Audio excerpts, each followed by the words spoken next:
యేసుక్రీస్తు ప్రభువా, నీ ఘనమైన గొప్ప నామం కొరకు స్తుతులు స్తోత్రాలు చెల్లిస్తున్నాం నాయన.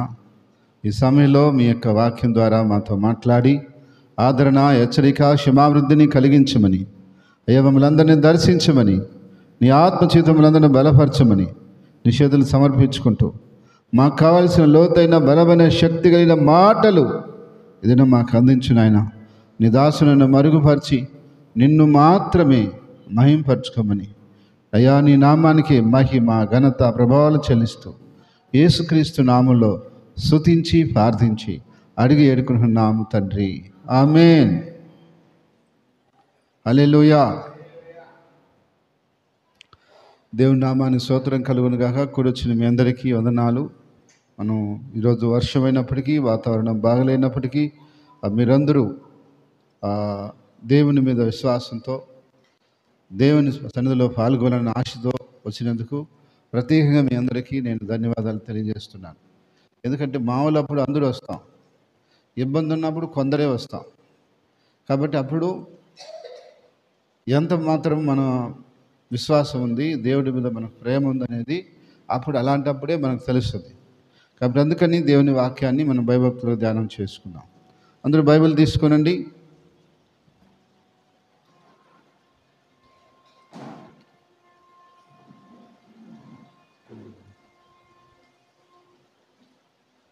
దేవుని వాక్యం చూద్దాం. అందరూ బైబిల్ తీసుకోండి. 121వ కీర్తన మొదటి 2 వచనాలు. 121వ కీర్తన.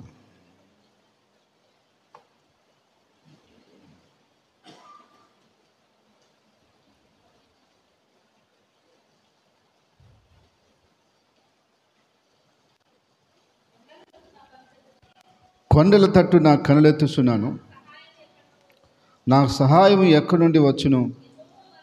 యెహోవా వల్లనే నాకు సహాయము కలుగును. ఆయన భూమాకాశాలను సృజించినవాడు.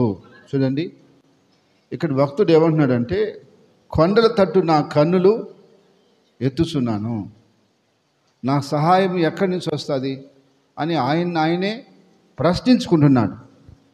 ఏం చేసుకుంటున్నాడు? ప్రశ్నించుకుంటున్నాడు.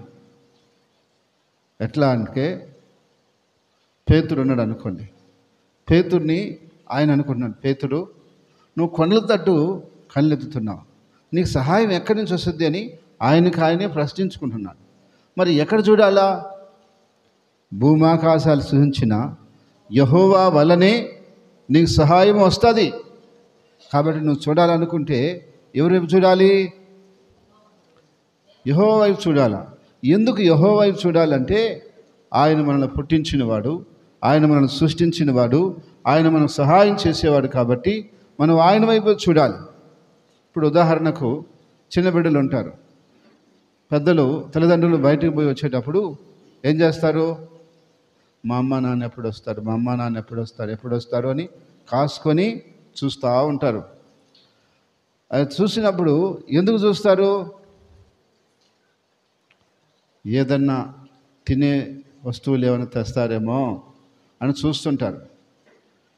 23వ కీర్తన కూడా వస్తారు అండి. 123వ కీర్తన, అడొక మాట ఉంది, తర్వాత మాట్లాడతాను.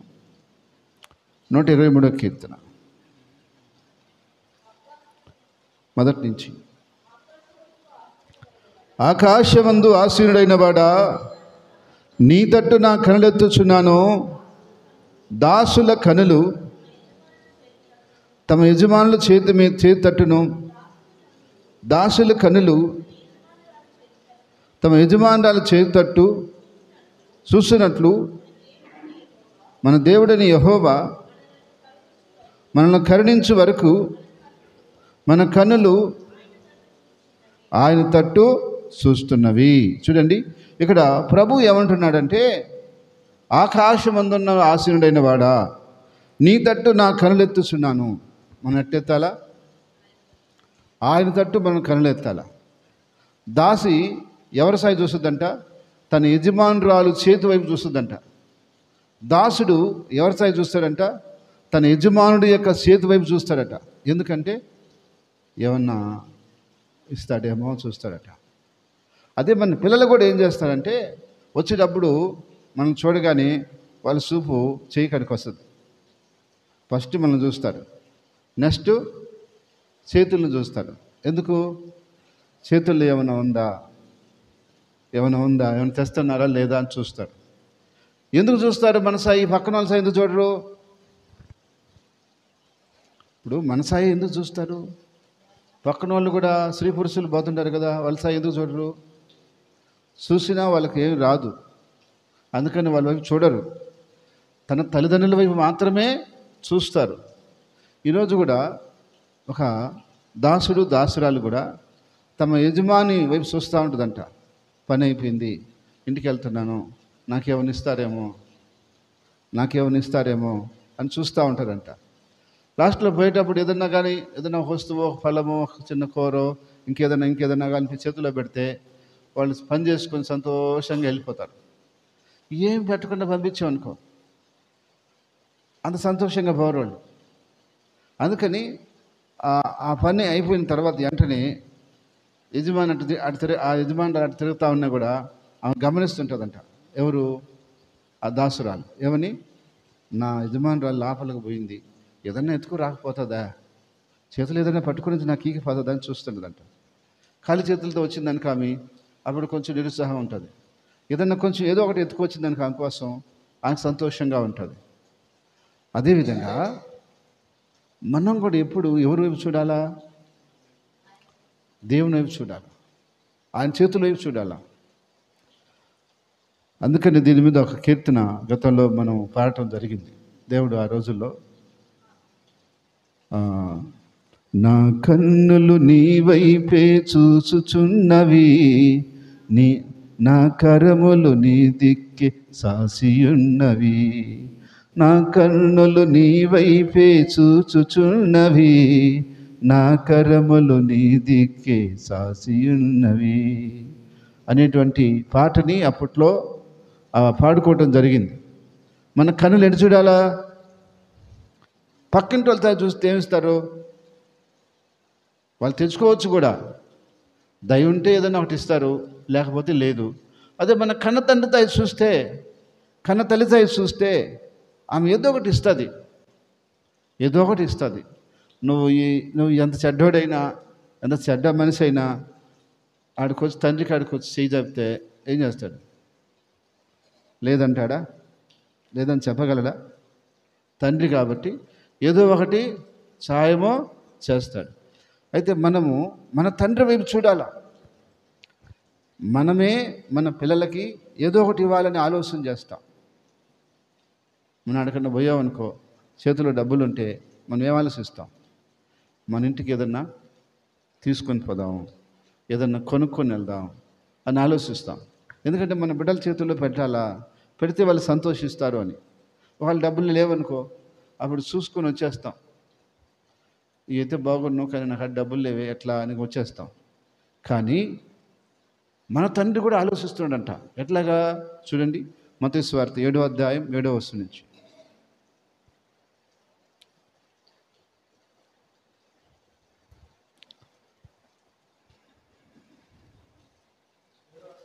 ఏడో అధ్యాయం 7వ వచనం నుంచి చదవండి. అడుగుడి మీకు ఇయ్యబడును, ఎతకడి మీకు దొరుకును, తట్టుడి మీకు తీయబడును. అడుగు ప్రతివాడును పొందును, ఎతుకువానికి దొరుకును, తట్టువానికి తీయబడును. మీలో ఏ మనుషుడైనను తన కుమారుడు రొట్టెని అడిగిలేడలా వారికి రాతనిచ్చునా, చేపను అడిగినడలా పామునిచ్చునా? మీరు చెడ్డవారయుండి మీ పిల్లలకు మంచి ఈవులను ఇయ్యనెరిగి ఉండగా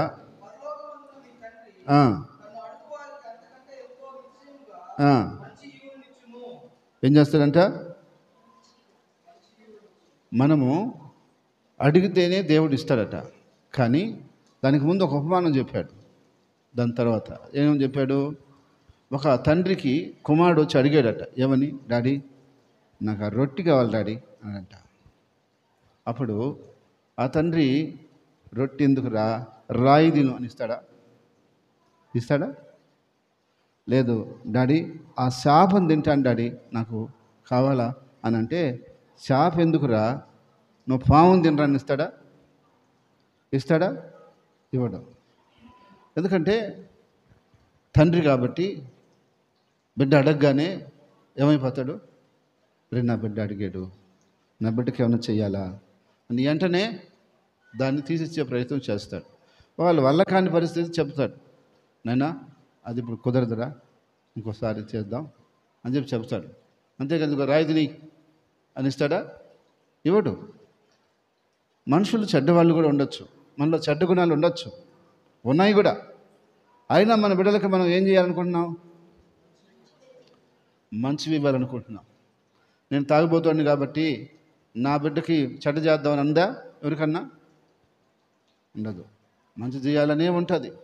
అయితే మనుషులకే ఇంత ప్రేమ ఉన్నప్పుడు, ఇంత మంచి ఆలోచన ఉన్నప్పుడు, ఇంత మంచివి ఇవ్వాలని తలంచుకున్నప్పుడు, పరలోకపు తండ్రి, శక్తి కలిగిన దేవుడు, ఆయన నమ్ముకున్న బిడ్డలకి మంచి ఇస్తాడా? చెడ్డ ఇస్తాడా? ఇంకా మంచి ఇస్తాడు. హల్లెలూయా. అంతకంటే మంచియే ఇస్తాడు. కాబట్టి ఇప్పుడు ఎవరి సాయి చూడాలి మనం? ఎవరి సాయి మన కన్నులు పెట్టాలి? ఎవరి వైపు చూడాలా? పక్కింటి వాళ్ళ వైపు చూస్తే మనకిస్తారా? వాళ్ళు ఏదన్నా చేసుకొని తింటుంటారు, మనం వాళ్ళ సైడ్ చూస్తే ఏం లాభం? ఒక వస్తువు కొనుక్కున్నారు, చూసి ఏం లాభం? వాళ్ళు ఇస్తారా? మన తండ్రి కానీ తెస్తే మనకిస్తాడు. పక్కింటి వాళ్ళు, ఎదురింటి వాళ్ళు, అక్కడోళ్ళు, ఇక్కడోళ్ళు, బంధువులు, స్నేహితులు ఎవరు ఇస్తారు? ఎవరు ఇవ్వలేరు. కన్న తండ్రి మాత్రమే ఇవ్వగలడు. అయితే ఈ భూలోకంలో తల్లిదండ్రులు వాళ్ళ శక్తిని బట్టి కొన్ని ఇవ్వగలరు, కొన్ని ఇవ్వలేరు. మనం అడిగినని కొనిగలరా? కొన్ని లేవు. కానీ పరలోకపు తండ్రి ఎంతో శ్రేష్టమైన వాడు. ఆయనకి ఏది అసాధ్యమో కాదు. ఆయన్ని మనం అడిగితే ఆయన మనకు మంచి వాటిని ఇస్తాడట, శ్రేష్టమైన వాటిని ఇస్తాడట. కాబట్టి మన కన్నులు ఎప్పుడు ఎటు చూస్తున్నారా? ఎవరైపు చూడాలా? నా తండ్రి ఉన్నాడు, ఆయన సహాయం చేస్తాడని ఆయన వైపు చూడాలి. మన చేతులు ఎటు చాపాలా? ఆయన వైపు చాపాలా. ఎవరి వైపు? తండ్రి వైపు చాపాలా. చాపితే ఆయన తోసేసేవాడు కాదు, తండ్రి తోసేసేవాడు కాదు. అయితే ఈరోజు భూలోకంలో మనుషులు ఏం చేస్తున్నారు?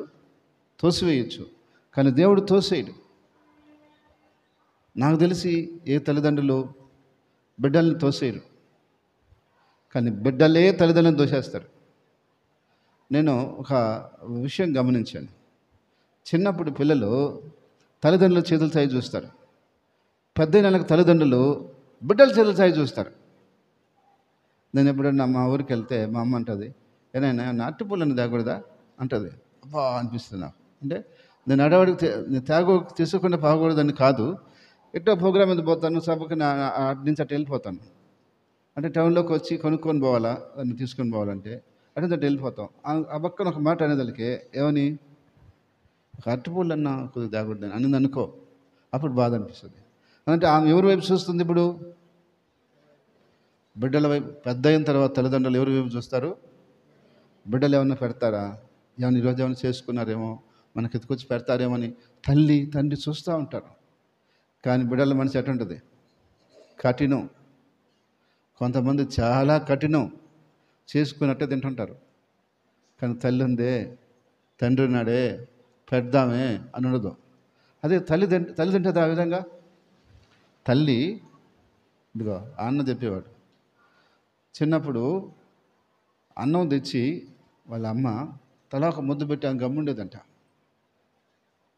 అంత ఆ పరిస్థితిలో. అది ఇప్పుడు బిడ్డలు చేయగలరా పని? చేస్తారా? వాడిని చూడమను, ఆయన చూడమను, ఆమెను చూడమను అని తరిమేస్తాడు. అది తల్లిదండ్రులకు బిడ్డలకు ఉన్నటువంటి మధ్య వ్యత్యాసం. కానీ నేనేం చెప్తానంటే, చిన్నప్పుడు మనం ఎలా చూసాము తల్లిదండ్రుల వైపు? మా అమ్మ నాకు కొత్త బట్టలు తెస్తుంది, మా నాయన తెస్తాడు, మా అమ్మ ఊరికి పోయింది ఏమైనా ఎత్తుకుని వస్తుంది అని చేతులతో చూస్తూ ఉంటాం మనం. సాయంత్రం వచ్చిందాక ఏ బస్సు వచ్చినా లేకుంటే ఎవరైనా దారిని పోయినా వాళ్ళతో చూస్తూనే ఉంటాం. అది మన తల్లిదండ్రులకు పెట్టే వయసు సమయం వచ్చినప్పుడు ఏం చేస్తున్నారు? నీ సావు నువ్వు చావరా, మాకెందుక, ఆస్తి ఏదైనా ఉంటే మాకు ఇచ్చేసి, అంతవరకే. అంతేగాని నిన్ను చూస్తావని మాత్రం మేము చెప్పం. ఒకవేళ కొడుకు చూడాలన్నా కోడలు చూడాలా, కూతురు చూడాలన్నా అల్లుడు చూడాలా అంటే ఒకవేళ వాళ్ళకు ఉండొచ్చు. ఏమని, మా అమ్మకి నేను చేయాలని ఉండొచ్చు కొడుకుకి. కానీ కోడలకు కూడా అది ఉండాలి. వాళ్ళ కూతురుకు ఉండొచ్చు చేయాలని, అల్లుడికి కూడా ఉండాలి, లేకపోతే చేయలేరు కదా. కాబట్టి ఏదేమైనా మన వృద్ధాప్యం వచ్చిన తర్వాత మన తల్లిదండ్రులు మనం చూడకపోతే అంతకంటే చెడ్డ పరిస్థితి మనకు ఇంకోటి ఉండదు. హల్లెలూయా. అంతకంటే చెడ్డది ఉండదు. అయితే ఈరోజు లోకస్తులు అట్లాగే ఉన్నారు, దేవుడి బిడ్డలు కూడా అట్టే ఉన్నారు. కొంతమంది వాళ్ళు దేవుడిని నమ్ముకోవటం వేస్ట్ కదా. సరే, కూతుర్లు అంటే బయట ఇచ్చేసి వాళ్ళు చూడలేకపోవచ్చు, కొడుకులను చూడాలిగా. కొడుకులు కూడా చూడలేకపోతున్నారు. అయితే వాళ్ళ మనసు ఎటుంటో తెలుసా? ఒక్క వస్తువు ఎత్తుకుపోయి వాళ్ళ చేతుల్లో పెట్టు, 10 మందికి చెప్పుకుంటారు పోయి, నా కొడుకు నిన్న వచ్చేటప్పుడు ఏం తెచ్చాడు తెలుసా అని చెప్తారు.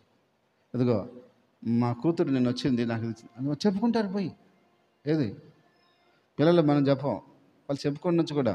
చిన్నప్పుడు మా నాయన చూడు నాకు డ్రెస్ తెచ్చాడు, ఇదిగో చూడు అద్దాలు తెచ్చాడు అని చూపించుకుంటున్నాం కూడా చిన్నప్పుడు. కానీ పెద్ద అయిన తర్వాత తల్లిదండ్రులకు పిల్లల మనసు, పిల్లల తత్వము, పిల్లల పరిస్థితి వచ్చేస్తుంది.